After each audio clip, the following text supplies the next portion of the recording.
asking. But now I'm listening to, this programme, thank you very much, with a glass of wine, cider and spiders. Well, possibly cider would be more appropriate, STFC 007. Let's begin our visit now. After a long time, it seems, I'm about to meet Skippy from Ventons, Devon, Cider. But who else should I encounter on my way in but somebody who's sort of more used to cycling and paddling? That's Alistair Cope. Hello to you. Good afternoon, Vic. Hi. Fancy meeting you in a cider-making place. No, there's a coincidence, isn't it? Yes.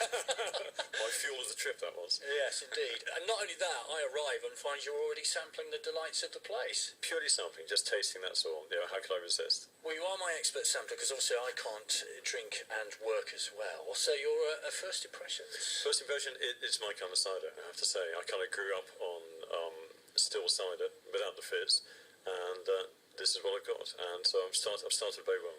Is it strong? I'm still standing. I've only had half an inch so far. I don't know, I'll check on the strength bit in a second, but it's dry. I like dry, I must admit. It tastes quite strong, but I'll check in a second, but not over strong. I'm trying to get the balance on that. The building's not moving yet? Not too much, no, but it is quite windy out there. Yeah, that's true enough. You can blow it on the wind. So I compensate. Skippy, hello. Hi, Vic. Nice to see you at last. So this is where you text me from of an evening, then? Yes, it is, yeah. Yes. And how cold is it at night when you do that? It never gets much more than 2 degrees warmer in here than it is outside. So, Can be very cold. yeah, 3-4 winters ago, when it was minus 16 outside, it was minus 14 in here. Oh dear, but then you continue to work in those conditions. Yeah, it can be a problem sometimes with the water supply. Yeah, that's a big problem, water freezing up. Now let's talk about the winter last year, which I would imagine, because of the weather we had, last year was a disaster, was it, quite frankly? Yeah, absolutely everything that could have gone wrong with an apple crop went wrong with it. The pollination was messed up by the weather. The bees couldn't get out to pollinate. And then everything that could have gone wrong after that did go wrong. And the rain, there wasn't enough sun, and we ended up with about 20% of what we normally have. Yes, and but the good side of it this year is, of course, we've had a summer, a good apple crop, and you've already started to do what you would normally do a little bit later, is that right? Well, we started pressing a little bit earlier, actually, September, by the end of September, we'd made the total of what we made last year. Wow. And we don't even normally start pressing until October. So this year's going to be a bumper crop. Does that make any difference to the cider? I mean, because obviously with wine, the timing is quite good, essential, isn't it? But does that make any difference to the cider? As a rule of thumb, the later the apples are, like up to the end of November, beginning of December, the later they are, the better, because the sugars have had a chance to increase, and the flavour of the apples is better when they're ripe. Having said that, there are some early varieties which are ready end of September, October. Yes. So as long as you're fairly selective about which varieties you use, and you're not pulling them off the trees before they're ready, then you can make good cider over probably a 3-month period. Because I was going to say, I mean, the wind is blowing at the moment, and I can see the apples from outside here, and I assume the wind will take its toll of the apples, presumably, won't it? Well, it's going to shake a few to the ground, which is good, because a lot of the trees that we have apples from are too tall to shake. So you need without somebody climbing up the tree, you need the wind to shake them off, otherwise it makes it twice as difficult. We'll get on to the pressing in a minute, but how much do you know about what goes into making? I mean, obviously you know the results. I'm fairly familiar with the end result. Yes. To make it, well, I suppose it's just things that have been passed on, really. I mean, my understanding is, well, it depends on the size of the operation. I've grown up just popping into local farms down at Devon, particularly around Dartmoor, and chatting to the farmer who's doing a little bit of diversification, I suppose, and you work your way through the big barrels. And I think with a small operation, I mean, correct me, Skippy, but it's the quality you're after. It's not necessarily the consistency of a particular flavour, which the huge manufacturers do. You're there to get a mix of apples that come right at the time to get the quality. Yeah, and we use a big blend of apples, so what I'm after is not consistent flavour, but consistent quality.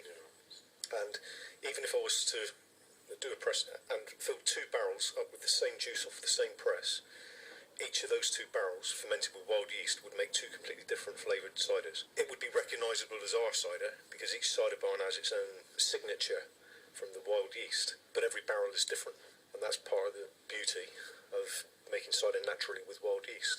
And have you noticed, as an imbiber, you know, over the last 2 years, I mean, these traditional sorts of beers, ciders, I mean, they're a real comeback now, isn't there? There's a comeback. I mean, if I've had a frustration, it's that some of the people that were producing cider in the past have said, well, we can't operate because of the whole health and safety and too much legislation, and the way it's done in such a traditional way. They've had to close down. Now, it's great to see Skippy actually with this new operation. In fact, before we got here, he was just talking about the press he's got. And that, to me, is, okay, it's coming back in again. And that's everything to me, rather than the massive manufacturers. It's getting right to the heart of Devon again, and apples are growing there, they're bought in here, and the whole process is local. Do you have to go through any health and safety? I mean, how many people are there working? Just you, is it? It's just us. Right. So, do you have health and safety regulations or cleanliness regulations? Yeah, you've got to comply with the basics, Yeah. but a lot of it's common sense, really. Yeah, you've got to jump through the hoops, make sure you've got all the right things in place. But that's, in a way, that's good though, isn't it? Because it does mean that the quality of your product is good as well, doesn't it? Yeah, well, it doesn't really. To be honest, there's very little that can go wrong with cider. No known pathogens can survive in cider. They can in apple juice, probably could in beer, but they can't in cider because of the strength of it and the level of acid. Right. So it's a very safe product. Yeah. And the worst that can go wrong with a barrel of cider is that you let the air get to it and it turns to vinegar. I'm And gonna ask vinegar is you- one of the best natural. Yes, I'm going to ask you a question about the acid side of it in a little while, which I don't know whether it's a myth or it's not. I'm just going to ask you that question later. You've got two big barrels here. They're spoken for, I think you said, didn't you? Or they're pretty much... One of them is, is, yeah. yes. And what sort of size is that? That's a 40-gallon barrel. Wow. But these are the smallest barrels that I use. Most of the barrels I would fill would be 116-gallon pipes. And what sort of... would it be a pub that's taken that? Or Festivals, pubs, Right. Yeah, right across the country. Right, well, let's get to the pressing side of this then. We'll wander on over here and we'll talk about how this stuff is made. There's a lovely smell in here. I was struggling to get here, actually, and I arrived on the driveway, and I took a deep breath, and I thought, they're down there. Yeah. You can't, is it? Oh, yeah, I'll stop it. Yeah. If our engineers are listening, I have filled in a form of some sort somewhere. Right. Right, let me just get on here. Oh, yes, I can see it. Yeah, hang on. It's pretty quiet at the moment, but it's fermenting away nicely, and that's doing that with yeast, and that's it. Natural yeast, wild yeast from the apples. Yeah. So it So basically nothing ferments itself. Yeah, it Right. does.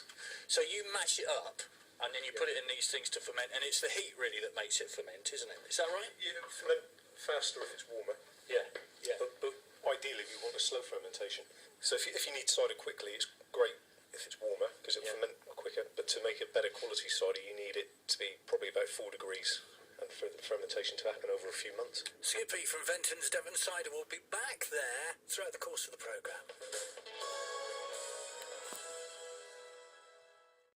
So let's go to the press then, which is a lovely wooden construction. Did you make this? Yeah, I made this one in 2008. I put an advert, cider press wanted, on a reclamation site.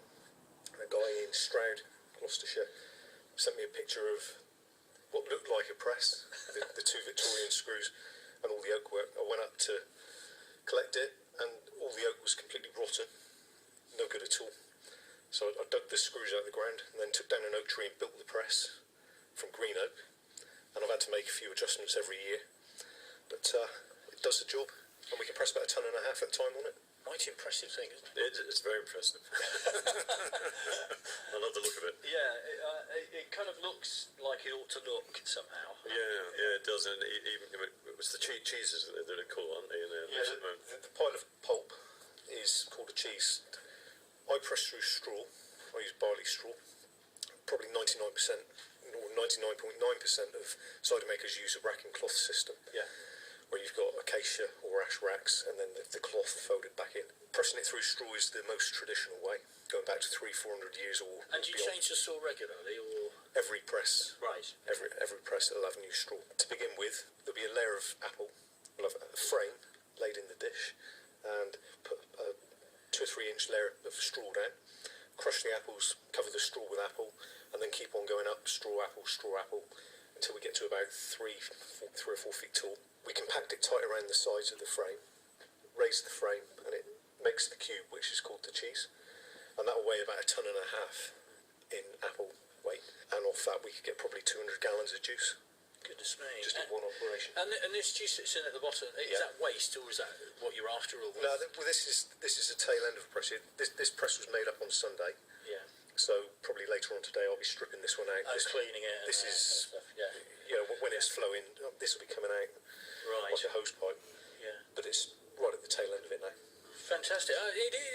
It's a real ancient art, this, isn't it? I mean, I've no idea how all this kicked off in the dim and distant past, but I would imagine somebody just went, I wonder what happens if you smack an apple like that. I would imagine that's it. Yeah, let's let it ferment a little while and see what happens there. Do you press it twice or not? Do you take it out and then what's it called? The pom? What's it called when it's when it's the finished pulp? It's called pomace. Pomace, that's it. Yeah. But what we do is we say make it up with straw and apple. So stuff the rough sides of the straw. Probably press 2/3 of it out or half of it out. Yeah. And then I'll raise the press up, cut the sides off, throw the sides back in on top, and that leaves you with this, as you can see, a clean side. Yes. As opposed to the rough edge. Oh, yes. So all of that loose stuff around the outside has gone back in on top. So in that in there, is that the straw and the pressed apples? Yeah, you can see the layers of straw apple. Yeah. They would have started, this layer of straw would have started off about that thick. The best way I can describe it is it looks like if you slice through a very finely, a very well-packed fruit cake. That's pretty much what it looks like. Yeah, or the side of a cliff. Yeah. And you see the various layers of... Right, yeah. That's exactly what it looks Jurassic like. Coast. Yes, indeed. Well, very appropriate. Yeah. So when this is squeezed out, we'll strip it out, put it in sacks, and it'll go back out for cattle. So it goes full cycle. Nothing goes to you've got waste. lots of drunken cattle all over the place, have you? Yeah, cows aren't too bad. I gave it to some pigs once, and they couldn't stand up. but the cows are not too bad. Marvellous. What a great image that is. So actually, those people who drunkenly think that they've come back from the pub and they see these cows doing still things, maybe that's what... At this time of year, that's what probably is going the case. on. Right, I think pork goes well with apple, doesn't it? Well, there we are. Ideally already sorted for you. That's pretty good. So you clean this out after every press. Yeah. And how many presses do you do on average a week, say? On average, usually it'd be one, but when the apples are thick on the ground, we'll probably step it up to two. Right. And we are coming to that time of the year, aren't we? Yeah. Without using the word, because it's a bit early to do that. But traditionally it's drunk at this time of year. So I would imagine this is when your orders are really beginning to come in, are they? Not necessarily. No. December, from November through to probably January, is probably the slowest time of the year in terms of drinking it. Yeah. The summer is the Quite a good when time. Yeah. people want to drink it more. Yeah. And it works quite well because when there's not so much demand for it is when we're making it and getting the stocks back up again. So are you a festive drinker then? Well, I think I'm just drinker all the way. I should be just kind of explaining the glories of cycling, not just cider drinking. But yeah, I do. And actually, I was just going to say, I quite like it in the winter when it's it used to be the kind of red hot poker, and it didn't, in the cider. They used to say so mulled cider. I'm a really believe in that one as well. I like that. Mulled cider is very and I think it can be any depth of cold outside, and mulled cider will warm you up. Are people more interested now because there's a great movement of organic vegetables and things like that? So organically made drinks like this, would people be more interested than they would have been 10 years ago, do you think? Absolutely. But if you can relate a pint of real ale to a pint of one of the fizzy beer equivalents like 10, 20 years ago, people gradually began to distinguish the difference between a pint of real ale and a pint of bitter. Well, people are now doing the same with real cider. You've had these fizzy imitations, let's say, for quite a long time, and they're good. They've got their own place in the market, but people are beginning to now realise the difference between that and real cider, where it's made from 100% apple whole juice, not diluted back to 25% apple juice. It's the real deal, and it's really beginning to take off. There are some modern ciders, without naming trade names, are very popular as well, aren't they? I mean, there's one Irish cider I can think of on the top of my head, which goes very well with ice and things like that. So we mustn't run away with the idea that all large company ciders are bad ciders, because they're pretty good, aren't they? No, I know there's some substantial cider makers, as I understand it, that are making. If I almost mentioned a cider company, then slip of the tongue, but they produce an awful lot, but they do keep the traditional methods. Yeah. But I suppose I was going to ask you about because on the two fermentations that take place with cider, that can also get a natural fizz into it, or not, depending on how you're doing it, or... Yeah, you've got the sugar to alcohol fermentation in the first place, which is what's happening now, it's what you can see in that tank. And then that'll gradually subside. It goes from a froth to more of a sparkle, and then it will just gradually tick over to the point where it virtually stops. When it gets to next spring, and the temperature gets up to an average of about 16 degrees, it goes through something called a malolactic fermentation, where the malic acid in the juice is converted to lactic acid naturally, and the byproduct of that is CO2. If you imagine a lemonade-sized bubble is the size of a football, but a malolactic bubble would be the size of a golf ball, so it's more of a froth than a fizz. And this is something that occurs naturally and gives it a natural life. If you bottle it, you can contain that life in the bottle. I tend to do everything draft. Go back then to Ventons Devon cider, where we've moved across, I think, to two rather big fermenting vats. It's bubbling away quite nicely to itself. How long between now and when it's in a glass? In theory, you could drink that one by Christmas, but I prefer to give it a few months to mature. It'll need to spend some time in the oak. Cider making is very much like wine making, really. It's about time, and the oak barrels to me are very important. Some people don't bother with oak barrels at all, but that's part of the character of the cider that I make. The barrels are important. Yeah, because I mean, at the end of the day, if you want to make traditional cider, they come in wooden barrels, don't they? That's pretty much it, isn't it? Well, you more commercial producers, or a lot of artisan producers as well, would be using stainless steel or plastic and never go near oak. Yeah. I started off with oak, and I'd like to think made a decent drop. So if it ain't broke, don't fix it. Has you made a decent drop? I think so, yeah. Are they whiskey barrels mainly? They are, yeah, they're all whiskey. Yeah, okay. And I've had a broad selection over the years of various. So does that add types. to the taste? I mean, is the whiskey taste? Yeah, they can. Some are more overpowering than others. I used Isla barrels, peat-based whiskey barrels once, and it made a very smoky cider. Yeah. I've never used them again. Right. It overpowered the cider. What's the taste you want? As an influence from the... Yeah, what's the one you're after? I mean, Like the ideal taste for you, what is that?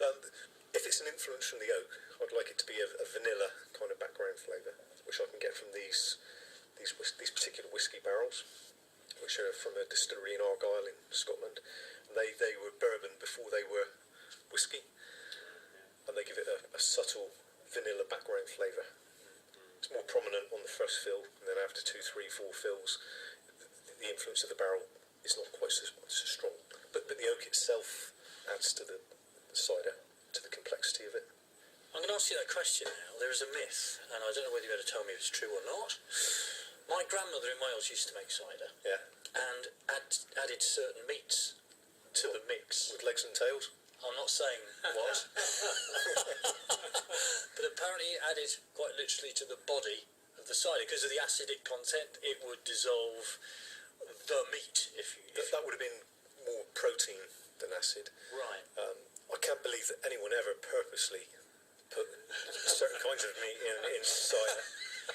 But when apples come from old unmanaged orchards, which are low in nutrients, sometimes the yeast will end up starved of nutrient, and it will grind to a halt. The fermentation will stop. So if you were to put jointed meat in, and you don't need to do that, there are nutrients that you can add in the packet form if you need to, but the nutrient would feed the yeast to continue the fermentation. But the way we make it, we want a slow fermentation where it just ticks over, so we don't want to add nutrients because we want it to be slow. We want it to take months. We don't want to speed the whole process up. So you wouldn't add a joint of meat, but it's not unheard of then, should we say? No, well, in the old days they probably added meat because they wanted it to ferment quickly. They didn't even bother racking the barrels, which means after it's fermented and you've got the yeast sediment at the bottom, which is called the lees, we would then punt that off, leave the rubbish behind, pump it into a clean barrel, the clear juice. That's called racking a barrel. But in the old days, they never bothered doing that. They would just drink it straight from the fermentation barrel. So it ended up really cloudy, but they just wanted it quickly. They wanted to be drinking it for Christmas. Does that make any difference to you? Or something like that? Well, the trouble is, this is the kind of stories we want to have the whole time, isn't it? That it's not local Devon cider unless something's kind of fallen in it, which we all know what we're talking about. Tells the riverbank and that kind of thing. But yeah, actually, can I step back a moment on this one? Just ask you about the Isla that you said when you had the Isla, the cast from Isla. Yeah. Now, for me, I'm particularly, we've got Dartmoor here in Devon, which is full of peat and everything, and I love that kind of peaty, smoky taste. Well, was it very strong? It was very overpowering. Yeah. It was. Yeah. Am I allowed to say which kind of whisky it was?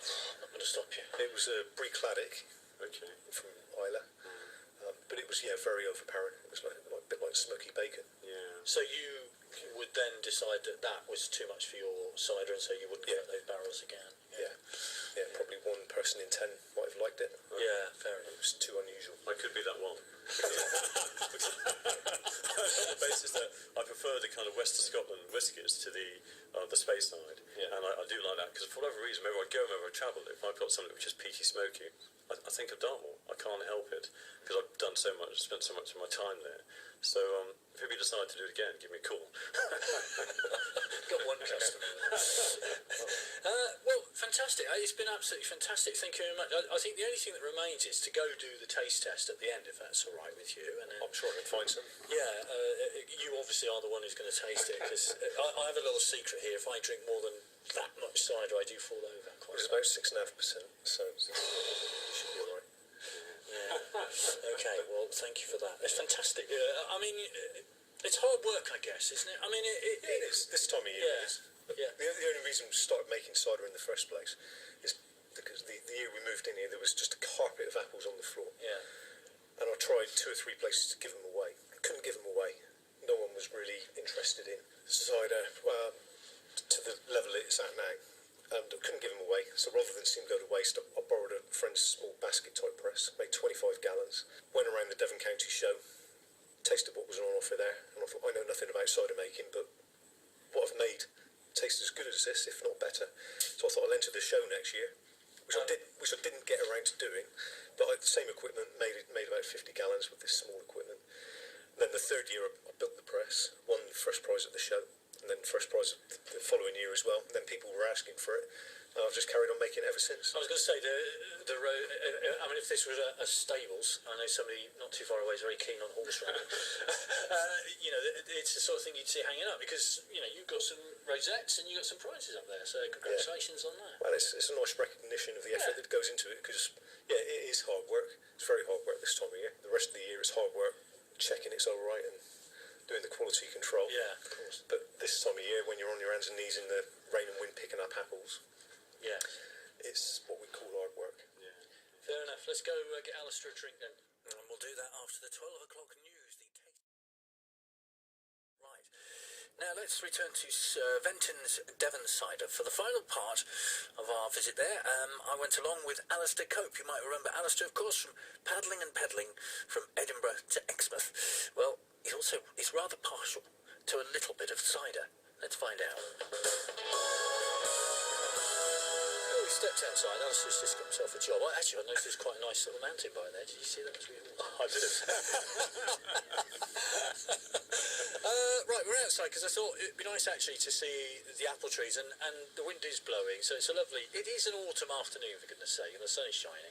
So you've both got cider in your hands. What do you like? You've just had a little sniff. What's the aroma? I always find it a bit difficult defining these things sometimes, but okay, always, whether it's a glass of wine, a glass of beer, anything, I can't help but have a sniff first. That's the kind of thing. So, okay, how am I going to describe that and pinpoint it? I see what I'm going to do. I'm going to ask you to put the microphone elsewhere, because I'm not very good at.